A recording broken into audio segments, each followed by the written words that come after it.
আসসালামু আলাইকুম প্রিয় শিক্ষার্থীবৃন্দ। আজকে আমরা তোমাদের জন্য আরেকটি ম্যাথ উপস্থাপন করার চেষ্টা করব অষ্টম অধ্যায় মূলধন বাজেটিং এর উপর। তো এখানে আমরা আগে প্রশ্নটি পড়ার চেষ্টা করি যে আমাদের প্রশ্নে কি বিষয় এখানে উপস্থিত রয়েছে এবং আমাদের প্রশ্নে কি করতে বলা হচ্ছে। এখানে বলা হচ্ছে নবেরা কোম্পানির আর্থিক ব্যবস্থাপক জনাব আসলাম ক এবং খ নামে দুটি পরস্পর বর্জনশীল প্রকল্পে বিনিয়োগের চিন্তাভাবনা করছেন। প্রকল্প দুটির বিস্তারিত বিবরণ নিচে দেওয়া হলো।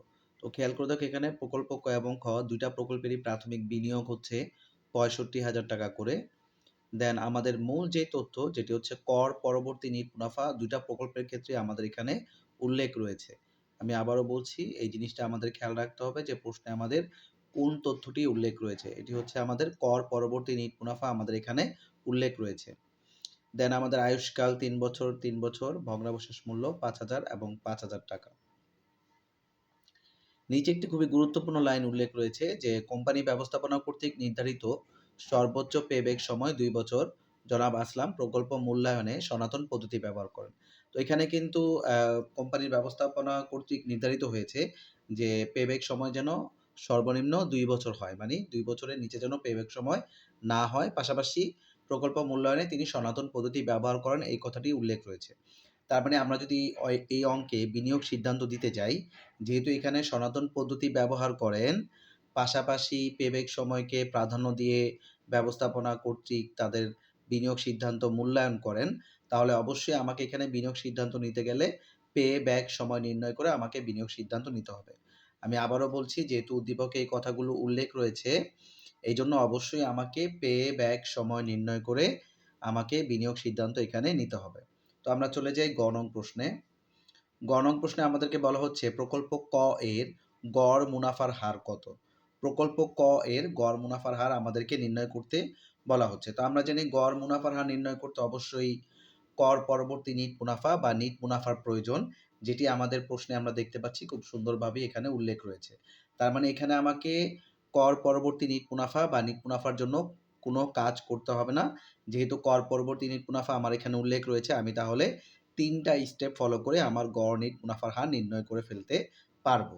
তো শিক্ষার্থীরা আমি আবারও বলছি যেহেতু এখানে আমাদের গড় মুনাফা নির্ণয় করতে বলা হচ্ছে, পাশাপাশি আমাদের এখানে কর পরবর্তী নিট মুনাফা সরাসরি উল্লেখ রয়েছে, তাহলে অবশ্যই আমরা এই কর পরবর্তী নিট মুনাফা দিয়েই গড় মুনাফা নির্ণয় করতে পারবো। তো দেখে আসি আমরা আমাদের সমাধানটি।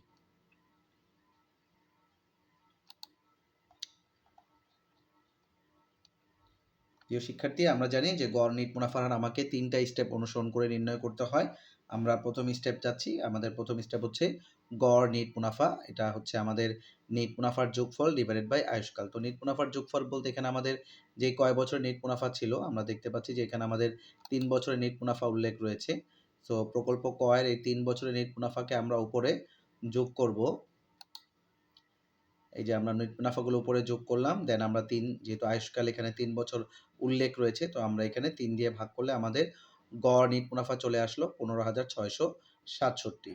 দেন আমাদের ২ নাম্বার স্টেপ গড় বিনিয়োগ, যেটা হচ্ছে বিনিয়োগ যোগ ভগ্নাবশেষ ভাগ ২। আবার পাশে যোগ হবে কার্যকরী বা চলতি মূলধন। যেহেতু আমাদের এখানে কার্যকরী বা চলতি মূলধনের উল্লেখ নেই, তাহলে এটি আমাদের আর বসানো লাগবে না। বিনিয়োগ এবং ভগ্নাবশেষ মূল্য দুটি রয়েছে। যোগ করে ২ দিয়ে ভাগ দেওয়ার পরে আমাদের রেজাল্ট চলে আসছে ৩৫,০০০। এরপরে আমাদের ৩ নাম্বার স্টেপ গড় নিট মুনাফার হার, যেটি হচ্ছে আমাদের উপরে গড় নিট মুনাফা, নিচে গড় বিনিয়োগ ইনটু ১০০। তো গড় নিট মুনাফা আমরা ১৫,৬৬৭ পেয়েছি। গড় বিনিয়োগ ৩৫,০০০ ভাগ করলে ১০০ দিয়ে গুণ করলে আমাদের রেজাল্ট চলে আসবে ৪৪.৭৬%। তো এইভাবে গড় মুনাফার হার বা গড় উপার্জন হার নির্ণয় করতে বললে আমাদের যদি নিট মুনাফা উল্লেখ থাকে স্রেফ আমরা এই ৩ টা স্টেপ ফলো করলে আমাদের গড় মুনাফার হার আমরা পেয়ে যাচ্ছি। তো প্রিয় শিক্ষার্থীরা আশা করি তোমরা বুঝতে পারছো এবং পাশাপাশি যে অঙ্কগুলো আমরা এখানে দেখাবো, এই অঙ্কগুলো যদি তোমরা সাথে দেখার পরে সাথে প্র্যাকটিস করো, তাহলে দেখা যাবে যে তোমাদের অনেক রকম প্রবলেম তোমরা নিজেরাই সলভ করতে পারছো। তো এই অঙ্কগুলো আগে তোমরা করে নিজেরা প্র্যাকটিস করে অঙ্কের বিষয়গুলো আগে ক্লিয়ার হয়ে নাও। এর পরবর্তীতে দেখা যাবে তুমি বইয়ের অন্য অঙ্কগুলো তুমি সমাধান করতে পারছো। এজন্য নিয়ম হচ্ছে আগে যেটা দেখবে সেটা পাশাপাশি করারও চেষ্টা করবে। আমরা চলে যাই আমাদের পরবর্তী প্রশ্নে। ঘ নং প্রশ্নে আমাদেরকে বলা হচ্ছে জনাব আসলামের বিনিয়োগ সিদ্ধান্ত কি হবে? যুক্তিসহ উত্তর দাও। তো প্রশ্নের শুরুতেই আমরা এখানে তোমাদের উদ্দীপকে এখানে একটা ক্লিয়ারেন্স উল্লেখ রয়েছে, আমরা তোমাদেরকে দেখাচ্ছিলাম যে সেটা বলা হচ্ছে যে কোম্পানি ব্যবস্থাপক নির্ধারণ করেছে যে পেব্যাক যেন সর্বোচ্চ ২ বছর হয়, এর উপরে যেন পেব্যাক না হয়। পাশাপাশি জনাব আসলাম প্রকল্প মূল্যায়নে সনাতন পদ্ধতি ব্যবহার করেন। তো যেহেতু এখানে সনাতন পদ্ধতি বলা হচ্ছে, আবার পাশাপাশি পেব্যাক নির্ধারণের একটা বিষয় উল্লেখ রয়েছে, তাহলে অবশ্যই আমরা এখানে পেব্যাক সময় নির্ণয় করে আমরা জনাব আসলামকে বিনিয়োগ সিদ্ধান্তের জন্য সুপারিশ করব। আর আমরা জানি যে আমাদের পেব্যাক সময় নির্ণয় করতে অবশ্যই নগদ আন্তঃপ্রবাহ প্রয়োজন, যেটি আমাদের প্রশ্নে উল্লেখ নেই। আমাদের এখানে কর পরবর্তী নগদ আন্তঃপ্রবাহ প্রয়োজন, বাট প্রশ্নে আমাদের উল্লেখ রয়েছে কর পরবর্তী নিট মুনাফা। তো এই কর পরবর্তী নিট মুনাফার সাথে যদি আমরা অবচয় এবং ভগ্নাবশেষ, আমি আবারও বলছি, এই কর পরবর্তী নিট মুনাফার সাথে যদি আমি অবচয় এবং ভগ্নাবশেষ মূল্য যোগ করি, তাহলেই কিন্তু আমরা কর পরবর্তী নগদ আন্তঃপ্রবাহটি পেয়ে যাব। দেন হচ্ছে আমরা প্রকল্প ক এবং খ দুটিরই পেব্যাক সময় আমরা নির্ণয় করতে পারবো। তো শিক্ষার্থীরা আমরা সমাধানটি দেখে আসি। প্রথমে আমরা প্রকল্প কতে যাব।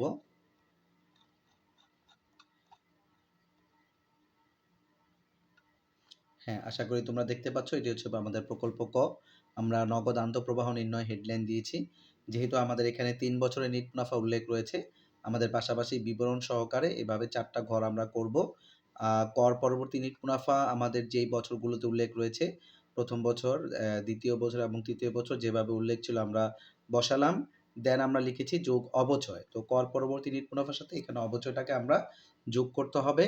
তো এখানে আমাদের অবচয়টা উল্লেখ নেই, তো আমাদের অবচয়টা সূত্রের মাধ্যমে নির্ণয় করতে হবে। বিনিয়োগ মাইনাস ভগ্নাবশেষ ভাগ আয়ুষ্কাল। আমাদের বিনিয়োগ ছিল ৬৫,০০০, ভগ্নাবশেষ ৫,০০০ এবং ৩ আয়ুষ্কাল দিয়ে ভাগ করলে আমাদের অবচয়টি চলে আসলো ২০,০০০ টাকা, যেটা প্রত্যেক বছর ২০,০০০ টাকা দিয়ে আমরা যোগ করব। দেন হচ্ছে আমাদের ভগ্নাবশেষ মূল্য, যেটি হচ্ছে আমাদের উল্লেখ রয়েছে এই অঙ্কে, এবং ভগ্নাবশেষ মূল্যটা আমরা শুধুমাত্র শুধুমাত্র এখানে শেষ বছরে আমরা যোগ করব। যদি অঙ্ক তৃতীয় বছর ও ৩ বছর হয়, তাহলে আমরা এখানে তৃতীয় বছরে যোগ করব। যদি অঙ্ক ৫ বছর হয়, তাহলে অবশ্যই আমরা পঞ্চম বছরে এসে শুধুমাত্র ভগ্নাবশেষ মূল্যটাকে আমরা যোগ করব। তাহলে এইভাবে কর পরবর্তী নিট মুনাফার সাথে আমরা অবচয় এবং ভগ্নাবশেষ মূল্য যোগ করলে আমরা আমাদের নগদ আন্তঃপ্রবাহটি পেয়ে গেলাম। এখন এখানে আমাদের নগদ আন্তঃপ্রবাহটা পাওয়ার পরে দেখতে হবে এটি সমান না অসমান।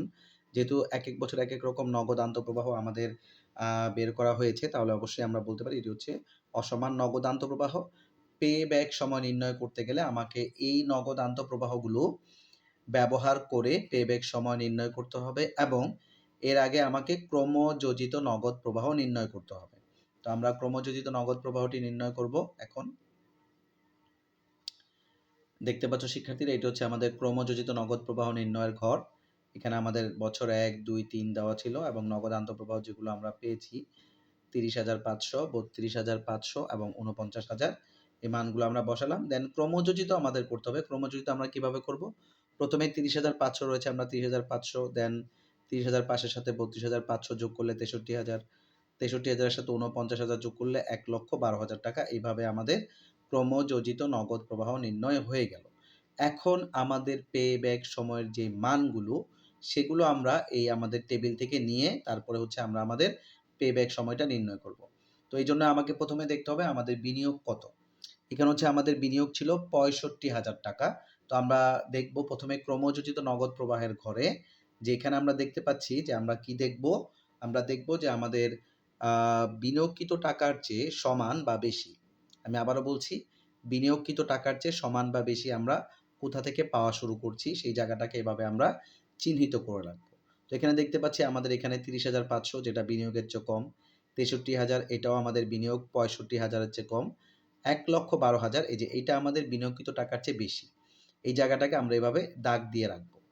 দাগ দেওয়ার পরে এখন আমরা এই ঘরগুলো থেকে মান নিব কিভাবে? এটি হচ্ছে আমাদের ১ নাম্বার ঘর বছর, আর এটি হচ্ছে আমাদের ক্রমযোজিত নগদ আন্তঃপ্রবাহ ৩ নাম্বার ঘর। তো আমি যেখানে দাগ দিয়েছি বছর এবং ক্রমযোজিত নগদ প্রবাহের ক্ষেত্রে, আমি আবারও বলছি, বছর এবং ক্রমযোজিত নগদ প্রবাহের ক্ষেত্রে যেখানে আমার বিনিয়োগকৃত টাকা ফেরত আসা শুরু করবে, বছরের ক্ষেত্রে এবং ক্রমযোজিতের ক্ষেত্রে আমি মান নিব তার উপরেরটা। তো আমাদের এই ক্রমযোজিত নগদ প্রবাহ আমাদের উপরে রয়েছে ৬৩,০০০ এবং বছর রয়েছে আমাদের ২। তো এই জায়গাগুলো আমরা মান নিব, এখানে আমরা একটু দাগ দিয়ে রাখলাম। নগদ আন্তঃপ্রবাহের মান নিব আমরা যেখানে বিনিয়োগকৃত টাকা ফেরত আসবে তার বরাবর। নগদ আন্তঃপ্রবাহের মান আমরা নিব যেখানে বিনিয়োগকৃত টাকা ফেরত আসবে তার বরাবর যিনি থাকবেন সেটা হচ্ছে আমাদের নগদ প্রবাহের মানটা আমরা নিব।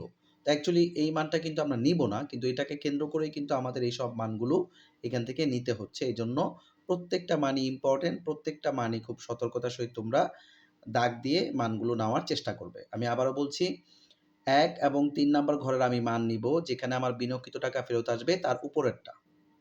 ১ নাম্বার ঘরে রয়েছে উপরে ২ এবং ৩ নাম্বার ঘরে রয়েছে এই ৬৩,০০০। আর নগদ আন্তঃপ্রবাহ বা মাঝখানের ঘরের মান আমি নিব বরাবর। তাহলে মানগুলো আমাদের নেওয়া হয়ে গেল। এখন আমি এগুলাকে সিম্বলাইজ করার চেষ্টা করব। যেমন বছরকে A, ক্রমযোজিত নগদ আন্তঃপ্রবাহকে C এবং শুধু নগদ আন্তঃপ্রবাহকে D দ্বারা আমি সিম্বলাইজ করার চেষ্টা করছি সূত্রের জন্য। এবার আমরা চলে যাই আমাদের পেব্যাক সময়ে আমরা মানগুলো বসাবো। আমাদের পেব্যাক সময় PBP equal to A plus NCO minus C divided by D। তো এখানে NCO দ্বারা বিনিয়োগকে বোঝানো হচ্ছে। এর মান হচ্ছে আমাদের ২, NCO আমাদের বিনিয়োগ ৬৫,০০০ টাকা, C এর মান হচ্ছে আমাদের ৬৩,০০০ টাকা ছিল, আমরা ৬৩,০০০ টাকা বসালাম। আর D এর মান ছিল আমাদের ৪৯,০০০ টাকা। এখন ক্যালকুলেশন করলে আমাদের ৬৫,০০০ থেকে ৬৩,০০০ বিয়োগ করার পরে যে রেজাল্টটা আসবে সেটাকে যদি আমরা ৪৯,০০০ দিয়ে ভাগ দিই তাহলে আমাদের এরকম একটা রেজাল্ট আসবে এবং এটাকে ফাইনালি আমরা ২ এর সাথে যোগ করলে ২.০৪ বছর। এইভাবে আমাকে পেব্যাক সময় নির্ণয় করতে হবে এবং পেব্যাকের অ্যান্সারটি অবশ্যই বছরে লিখতে হবে।